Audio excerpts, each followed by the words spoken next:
Hey guys, so this video is going to be me telling you my top 10 pointers for when choosing an Oxford college. So this video is also going to be relatable to prospective Cambridge students because of the college system. However, if you want like a more in-depth talk about Cambridge, I would go to someone like Ibs or Holly Gabrielle or Joe Binder. They're all really good and yeah, they might give you more insight into Cambridge. However, I'm going to talk about Oxford because I know Oxford. And yeah, I tried to film this yesterday outside because it was really pretty. There was blossom, there was sunshine. I got through the whole video before realising I was filming my feet. And now it's raining, so unfortunately you're going to have my house in the background. Okay, so number one is the most important thing that you have to consider when looking for an Oxford college. Do they do your course? A lot of people don't know this, and I definitely didn't know this before I kind of started visiting like open days and things, but not every Oxford college does every subject. And a lot of kind of the smaller subjects, so I don't know, like Portuguese, Russian, fine art, archaeology, get these the classics even that's quite a big one, but the less straightforward academic ones, so like science and English, aren't at every college. If you're going to do chemistry, chances are that's going to be everywhere apart from those colleges who are like just for kind of theology for people training to go into like religious work. Basically what you need to do to find this out is to go onto the university website, and they have kind of all these like, what am I doing? Like headings. Obviously it's a website. People applying to Oxford didn't know how to use a website. So you go into the website, you find your subject, and it tells you all the colleges that do that subject. So for example, my subject, which is ACCOMMODATION, only exists in I think 5 colleges, and then one other one which is like a post-18 college, 21 plus, like a mature student college. There's quite a few of them, so just look out for them. So some are post-grad colleges, some are post-21 colleges, and some are, there's only I think maybe 1 or 2 boys only colleges, and they're for like monks. So I mean, if that's what you want to do it. Or another thing you can do is go to your subject open day, and these dates are on the Oxford website and also the different schools' websites. So if you type in Oxford School of English, it will give you the date for the English open day, and they will then give you like leaflets and talks by tutors from those colleges that you can apply to if you want to do English, for example. So that's definitely the most important thing, and you can't basically go any further with your search until you know which colleges do your course, so you'd find that out first. So number 2, is that going to be backwards? Oh, I don't know. No, 2, dos. Duh. Do you want a big college or a small college? I'm at a small college, but most people are at big colleges. So the difference really is there's more space at big colleges, perhaps more accommodation. They might give you accommodation for the whole 3 years, whereas a smaller one might give you it for just 1st and 3rd year. I don't know, there might be more diversity because there's more students. There could be more sports opportunities purely because there's a bigger student body to push things forward. More grounds, you could have a little walk as a revision break. I mean, there's not much difference between big and small, it just depends on where you feel comfortable. Do you feel comfortable in like a smaller cohort or a big cohort? I'm not going to touch my hair anymore. So personally, I feel better in a smaller cohort because I feel like everyone knows each other. There's a lot more communication between years. Instead of just kind of knowing a small group of people that you're comfortable with, you do know everyone, whether you could like sit with them at lunch or whatever. That's not what I mean. I just mean like you can talk to everyone and you could go to most people for support if you needed it. And I would also say that kind of the welfare aspect, I personally would think that a smaller college was better because staff know you by name and not kind of by number. I know that's very cliche and I don't go to a big college so I can't really speak for them, but that's my personal feeling. I went to a sixth form instead of like a county college for that same reason, because they could get more focused support. But I don't think there's any other reasons why you'd want either. It'd just be personal preference and where you feel most comfortable, I guess. So number 3, no, that's 3. Number 3, oh my god. Number 3, did you want a new college or an old one? This is one of the biggest questions that I got asked when I was applying, and I really didn't have an answer. I didn't know the difference. I mean, I thought I wanted like a really traditional college with like the sandstone turrets and that kind of castle oldie worldy feel. But I had no idea, oh my goodness. I had no idea what colleges were old and what were new. I hadn't seen any colleges. The only colleges that I knew were ones like Christchurch, which are just kind of the big names. Yeah, this kind of took the most research, and it really is down to you doing kind of your research on what different colleges are, going to the open days, getting a feel for the different types of colleges. So often the bigger colleges are older because they were the original ones. So Merton, Univ, New. I say new, but it's not new at all. It was just new because it was the second college, I think. So Univ was the first one because it's University College, and then New was the new college after University College, but it's not new. It's like 12th century or 13th century, something ridiculous. And then there's Christchurch, which is old as well. It was founded by Wolsey, and then refounded by Henry VIII. Yes, it was Cardinal Wolsey because it was Cardinal College, and then refounded by Henry VIII in like the 1500s. So yeah, do you want like a Tudor-ish college or do you want a really new one? So there's not really much difference apart from the fact that one looks very pretty and old and the other one looks pretty and modern. There's not much difference. It's again just on your personal preference and whether you want that Oxford experience in the old college with the pretty photographs that you can take and the Instagram worthy window view, or you just want to be kind of in a more comfortable environment. I mean, your school might have looked like old Oxford, so that might be more comfortable to you, but either way it doesn't really make any difference.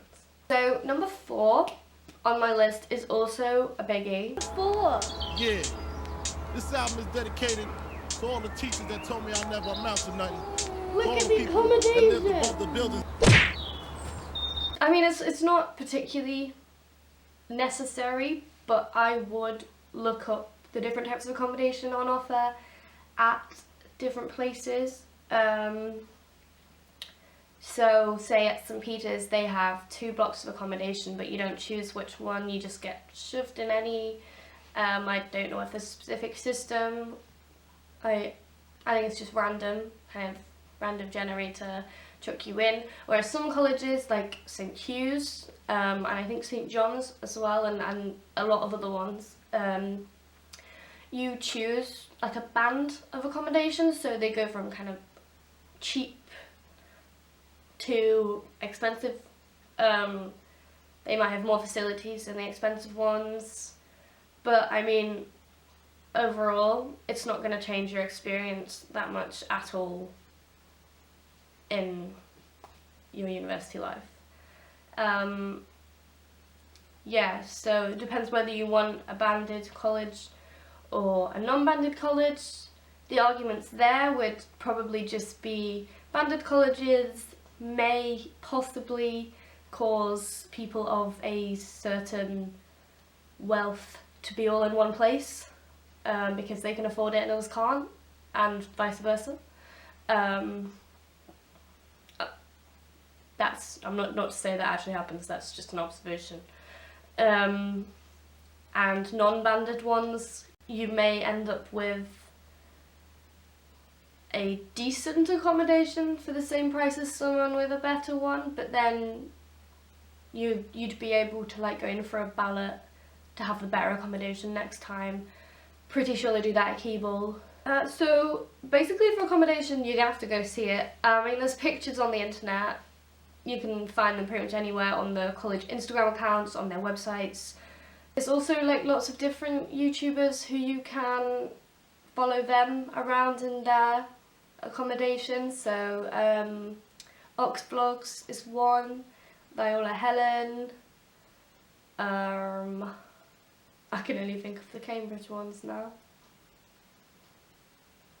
Just YouTube Oxford University or Oxford students or Oxford accommodation, and it'll all come up and you can follow them around in their rooms. Yeah, this leads me on to point 5, which is kind of living costs, scholarships and bursaries. So living costs vary per college. I mean, obviously they kind of average out the same in the long run, but they are different and it often depends on the wealth of the college. So St John's, for example, their accommodation for the week is a maximum of £117, and Pembroke is a max of 123, and both of their minimums are in the kind of 80s per week, and you pay for 27 weeks. St John's does ask for around £200 up front for facilities, so I'm guessing that's like washing. St Peter's is a fair bit more expensive, unfortunately. It's £140 a week. There's no banding, so you just have to pay that. Yeah, they kind of mostly go between this. There's ones more expensive than St Peter's, and I don't know if this one's any cheaper than £80 a week. That's very cheap for Oxford, and I think most places actually. But yeah, that's about the scale of how much it costs. That leads me on to bursaries and scholarships. So if you can't afford something, your college, no matter which college you're at, will never let you suffer. They can, I mean, some colleges give like, I think, hardship grants. Some colleges I think can, I don't know if they're like interest-free loans or something. I don't know, I've never heard of anyone who actually has one, although I have heard of them. The hardship grants, though, you can apply for, say, if a situation at home changes. Everyone under a joint income value of 52,000 is eligible for some sort of like grant bursary, and obviously that's quite a high amount, but it is very well kind of means tested, so you can go from getting, say, £50 a term to £3,000 split between the 3 terms. It very much just depends on your parents' income the previous year. It's gone through student loans company, it's done automatically, so when you have to tick in your student finance box about sharing your income with the university, tick that. Make sure you tick it because you need any funding you can get, essentially. Yeah, that's the university-wide funding. It's not really about the colleges, but I just thought I'd drop that in there anyway. College-specific bursaries do exist. They could be for a certain subject. given by that college's alumni. They could be academic merit scholarships and bursaries. They could be like choral scholarships, organ scholarships. If you want to know more about organ and choral scholarships, they are on pretty much every college's website, and also Grace from Grace Fit UK is a choral scholar at my college, so maybe ask her. She'd definitely help you. Yeah, there are some subject bursaries. I know for a fact at Hartford they have an archaeology and anthropology bursary scholarship thing, and that's again for people under 52,000, but I think they only offer 2 places for that every year, and I'm not sure whether you can have both the Oxford bursary and that, so I'm not really sure what the point is. But yeah, they do offer it, so. Number 6 is location. Now again, it doesn't really make much difference, but obviously if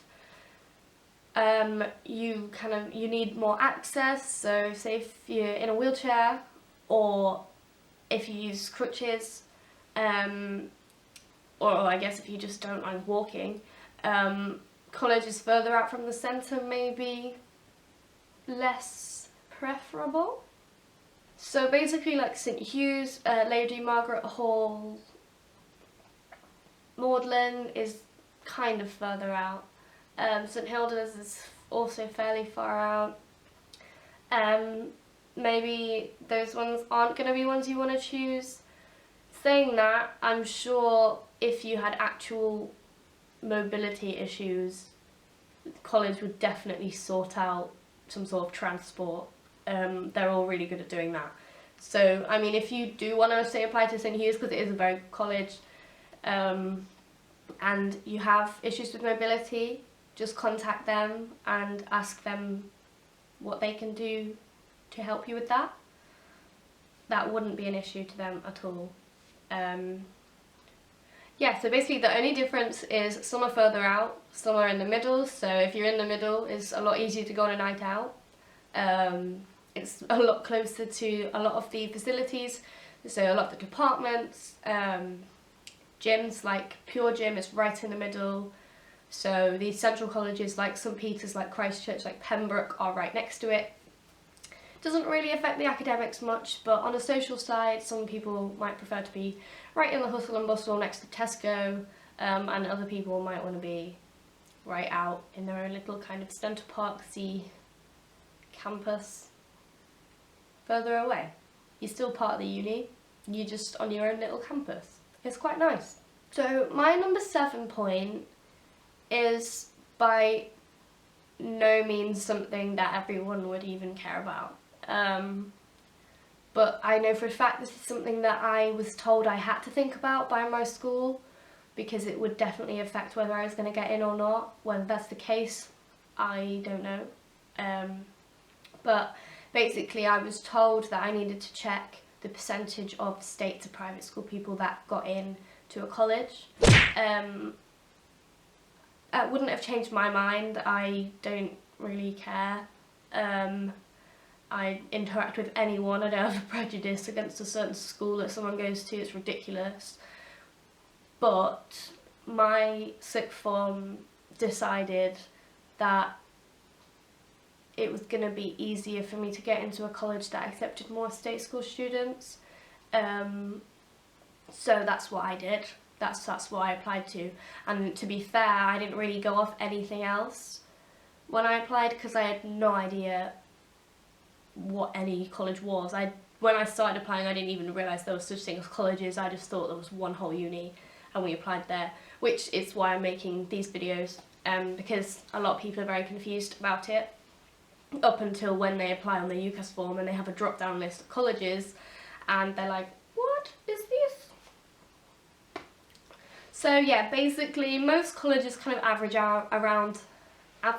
about 50-50, which I mean is kind of an issue, because the whole country has only like 9% or something of students went to private schools, but 50-50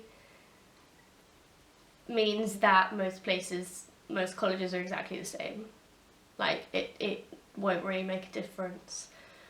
Some colleges that stereotypically, I say that because this is just, well, stereotyped, to have more students from private schools would probably be Christchurch, Merton, maybe St John's, but again, that is literally just off the stereotype, and I don't actually know the facts and figures. That might make a difference to you, that might not. You might prefer to go somewhere with more private school people, you might prefer to go somewhere with more state school people, you might not care, but that might sway your choice. So, number 8. This one is quite useful if you kind of like several colleges and you can't choose between them. Look up the different tutors affiliated with each college. Saying that, you probably will get taught by every tutor during the course of your degree because you're taught as a subject group as opposed to as a college group.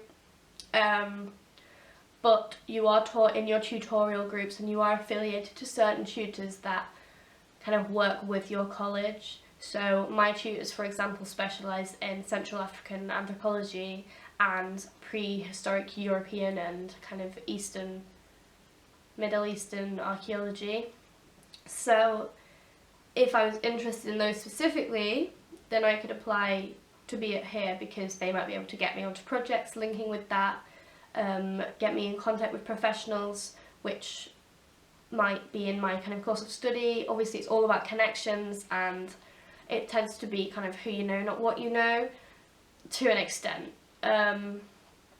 So yeah, if you're really stuck, look up the different tutors and what publications they have done. It will say this all on the academic website of the schools and also on your college website. It'll tell you who's affiliated where.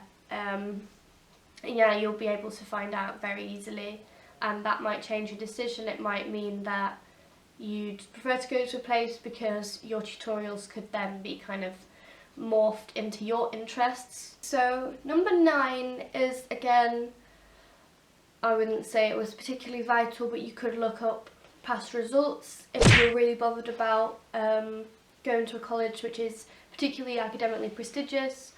You can do this by going on the university website and they have a Norrington table, Norrington table, and it has like the most firsts, 2-1, seconds, thirds, etc. Yeah, I wouldn't say that a particular college would be better for academics than another. It might just boil down to which one has the funds for better facilities. I mean, you get taught as a cohort of your subject, so the college wouldn't really make that much difference. It might just be the overall ethos. So some colleges are stereotyped for being kind of more work-centric than social-centric, but all in all, it's what you put in personally that makes a difference. It's not really your college. So yeah, you could look that up, and if that might sway your view, then go for it. But it is a personal effort, and kind of the whole thing about going to Oxford is that you are an independent learner and you are suited to that rigorous background and you will motivate yourself to get on with things. Okay, lastly, for number 10, it's a bit of a light-hearted one. Won't really make any difference to your kind of outcomes of your degree, but it might make your time more interesting. So, the sports. Does your college have like more... Oh, that's a heron! Whoa! Certain colleges might offer more sports, certain colleges might be more well known for certain sports. So I think Worcester are very well known for women's rowing. Wolfson are known for rowing as well, but they're a postgrad college, so obviously if you're a postgrad then go to there, but not if you're an undergrad. Yeah, I mean, it wouldn't really make much difference, but some colleges might put more focus on sports than others, and that might interest you. Some colleges have a high percentage of blues team members, which are people who play for the actual university. That again might sway you because you want a successful sports team. Yeah, if you want to go into sports, then look for a college that has better sports. So my camera just died mid-sentence and I can't remember what I was going to say. So I'm just going to end the video here because I am done. Yeah, so I hope you enjoyed this video and that the 10 tips were useful. Obviously do your own research, and again, if you want to go to Cambridge, follow up on the people that I mentioned. I'll link their channels actually because that's a lot easier. Yeah, if you liked, give it a thumbs up, comment down below any requests, because this was a request video and it may have taken me a while, but now I've done it. Sorry to the person who requested this that it's taken so long. I hope it's not too late. Yeah, subscribe if you want more content. You can stay in the loop. I'm going to try and upload a lot more regularly because I understand that it's quite annoying when I just put random videos up whenever, and I really need to get a schedule, but I'm really struggling to follow anything other than my work. But I'm going to try and get better at that. I am. So yeah, hope you enjoyed. See you next time.